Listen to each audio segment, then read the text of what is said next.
One बोला sine square 45 plus cos square 45 equal to 1 हम लोग को प्रूफ करने बोला, ठीक है। सो सबसे पहले LHS लेंगे। LHS इक्वल टू हो गया मेरा sine square 45 plus cos square 45। Sine 45 कितना होता है 1/√2 कॉस स्क्वायर। साइन 45 का वैल्यू है 1/√2 का होल स्क्वायर। कॉस 45 का भी है 1/√2 का होल स्क्वायर। ये 1/2 1/2 2 एलसीएम लिया 2/2 करिए तो 1। RHS भी मेरा कितना है 1।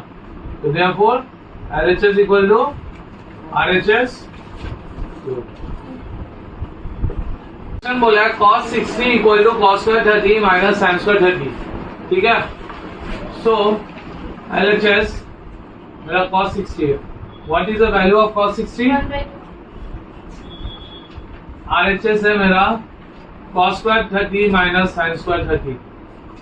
cos स्क्वायर 30 का वैल्यू है √3/2, sin 30 का वैल्यू है 1/2। हाँ, तो ये हो गया मेरा 3/4 1/4। एलसीएम लिया 4, 3 माइनस 1 हो गया मेरा 2, 2/4 हो गया half. Therefore LHS equal to RHS। वो बोला 2 tan 30 by 1 minus sin square 30 equal to √3। So what is the value of tan 30? 1/√3। Very good। 1/√3 whole square क्योंकि tan स्क्वायर दिया हुआ है। तो 2/√3 1 minus 1/3 स्क्वायर होने पे क्या होता है रूट हट जाता है। 2/√3 1 और 3 का एलसीएम लिए 3।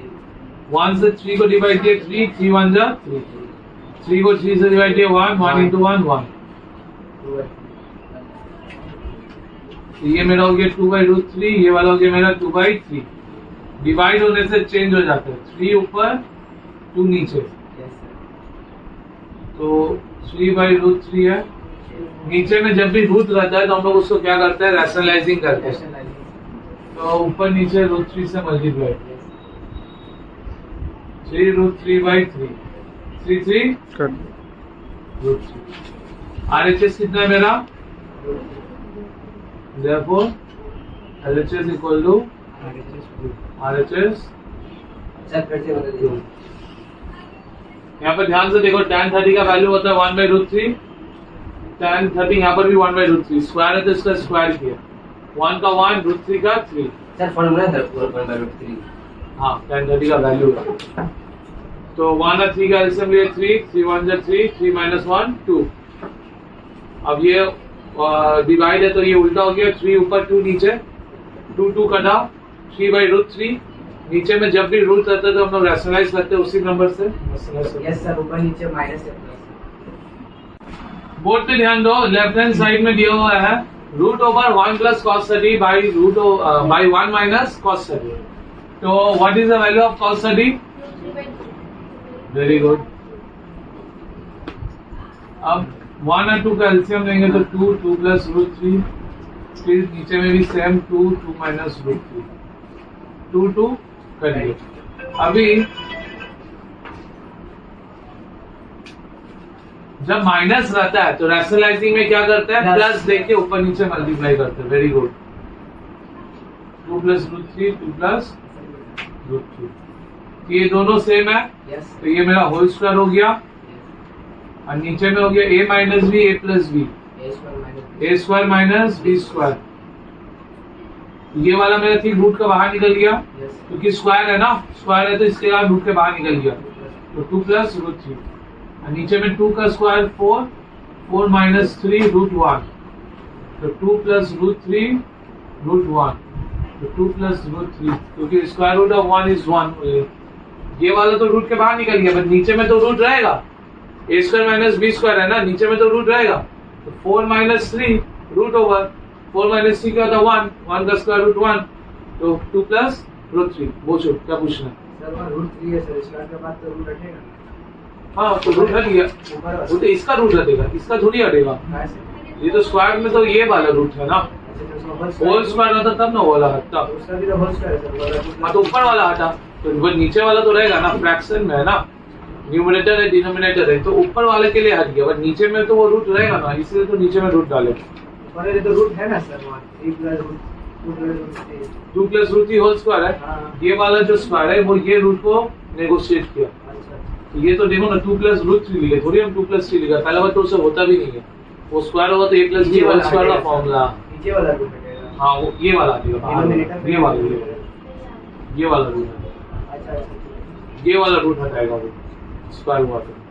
अब अंदर में तो वो बच गया 2 + रूट 3, अब ये वाला रूट भी नीचे में रह गया। ठीक है, RHS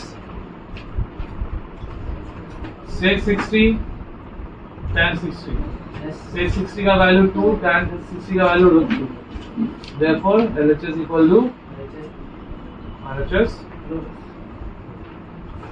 square 30 by 1 minus sin square 30 plus sec square 45 minus cot square 45 equal to 660। ये हम लोग को प्रूफ करने बोले हैं। तो LHS tan 30 का वैल्यू 1/√3, 1/√3 का होल स्क्वायर। sec 45 का वैल्यू क्या होता है? वेरी गुड, कौन बोला? cot 45 का ठीक है, तो ये हो गया 2 × 1/3, 1 - 1/3, ये 2 स्क्वायर है ना, तो रूट हट गया, तो 2 - 1, तो ये हो गया मेरा 2/3।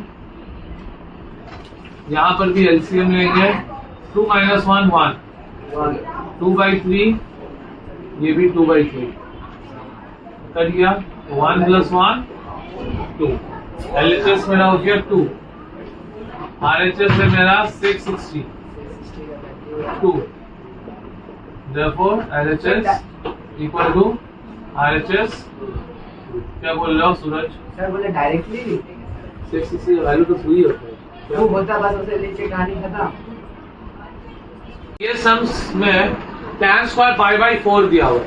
अभी तक इसके आगे में जितना भी सम्स था उसमें डायरेक्ट डिग्री दिया हुआ था, 45 डिग्री, 60 डिग्री, 90 डिग्री के, यहाँ पर पाई दिया हुआ है, तो जहां जहां पाई दिया हुआ है वहां वहां 180 डालोगे। 180 डालोगे, 180/6, 180/30, ये हो गया tan square 45 sin 60 tan 30 tan square 60। ठीक है, उसके बाद यहाँ पर क्या दिया हुआ है? tan 45 का वैल्यू दिया हुआ है। tan 45 का वैल्यू क्या होता है? 1। sin 60 क्या होता है? √3/2। tan 30 क्या होता है? tan 60 ये 1 × √3, ये हो गया 3, ये हो गया मेरा 3/2। तो 3/2 का वैल्यू क्या होता है? 1 1/2। तो RHS कितना दिया हुआ है? 1 1/2, therefore LHS equal to RHS।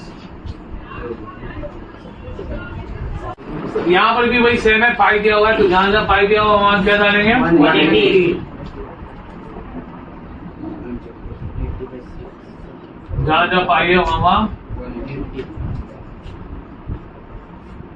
sin 60 tan 30 sin 90 cos 60। sin 60 का वैल्यू होता है 3/2, tan 30 का 1/2, sin 90 cos 60 कितना? 1/2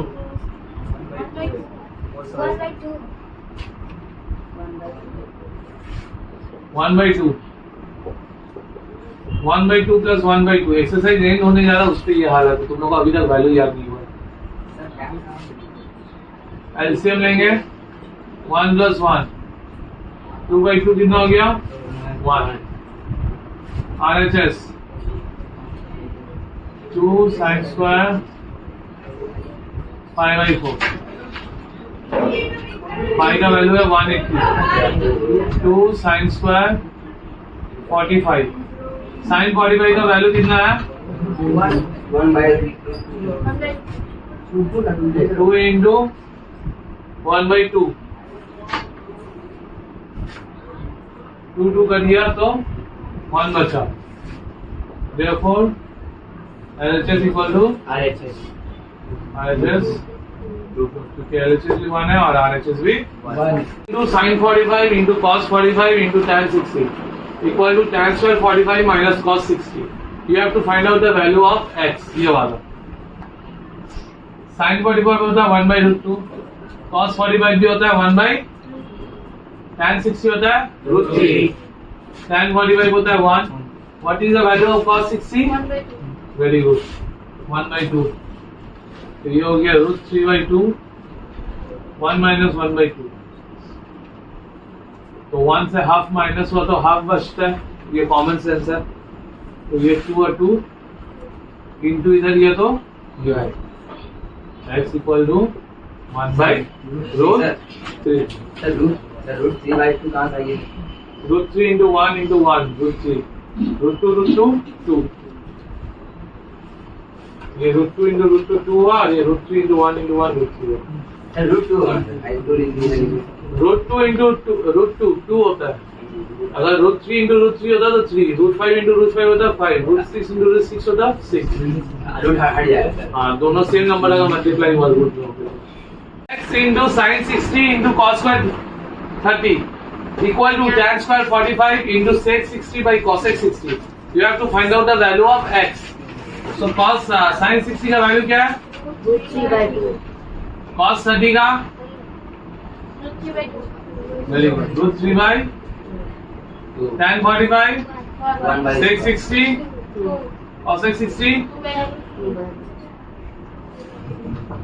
तो अभी यहाँ पे देखो ध्यान से, ये हो गया रूट 3 by 2. स्क्वायर करेंगे तो ये मेरा हो गया 3, 2 का स्क्वायर हो गया मेरा 4. 1 into 2 2, 2 by root 3, 2 और 2 ये हो गया 3 root 3 by 8. root 3 ऊपर आ गया, root 3 तो अब ये हो गया मेरा 8 by 3. आंसर हो गया 2 by 3. सिंस इक्वल टू है ना, इसीलिए हम लोग ऐसे काट सकते हैं अपर साइड में. अगर इंटू रहता तो ऐसे हम लोग इस तरीका से नहीं काट सकते. हाँ बोलो. सर प्रॉपर फ्रैक्शन को लिखना जरूरी है सर. एलएचटी का प्रॉपर फ्रैक्शन, मिक्स फ्रैक्शन बोलो. हाँ जरूरी है. एलएचटी का क्यों नहीं करते sir? x square equal to sin square 30 plus 4 cos square 45 minus x square 60. You have to find out the value of x. तो sin 30 का वैल्यू कितना होता है? 1 by 2. Very good. 4 है इंटू cos 45 कितना होता है? 1.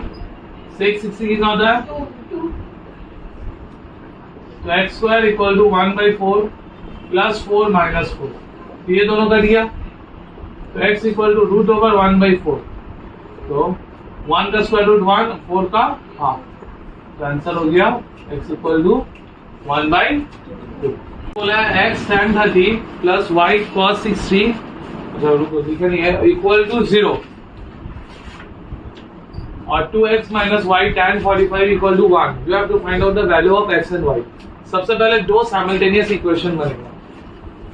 x tan 30 होता है 1 by root 3, cos 60 होता है 1 by root 3. root 3 एलसीएम लेंगे तो x plus y. root 3 into 0 0. This is my equation number 1. ये होगा 2x माइनस y tan 45 होता है 1 इक्वल टू 1.